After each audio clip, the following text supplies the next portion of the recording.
కలుసుకుంటాం, లేట్గా ఫ్రెండ్స్తో వస్తాం, అన్నీ చేస్తాం. కానీ ఏమీ ఆశించుకోకుండా మన కోసం వెయిట్ చేస్తారే, అది మన తల్లి. రాత్రి ఎప్పుడొచ్చినా భోజనం తినకుండా పడుకుంటామని మన కోసం మేలుకొండి మనకు భోజనం పెడతారు.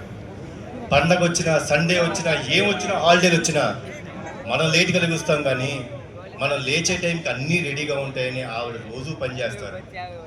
అంత గొప్ప అమ్మ. ఆ స్త్రీమూర్తికి మన జీవితంలో ఎంత త్యాగం చేసినా తక్కువే.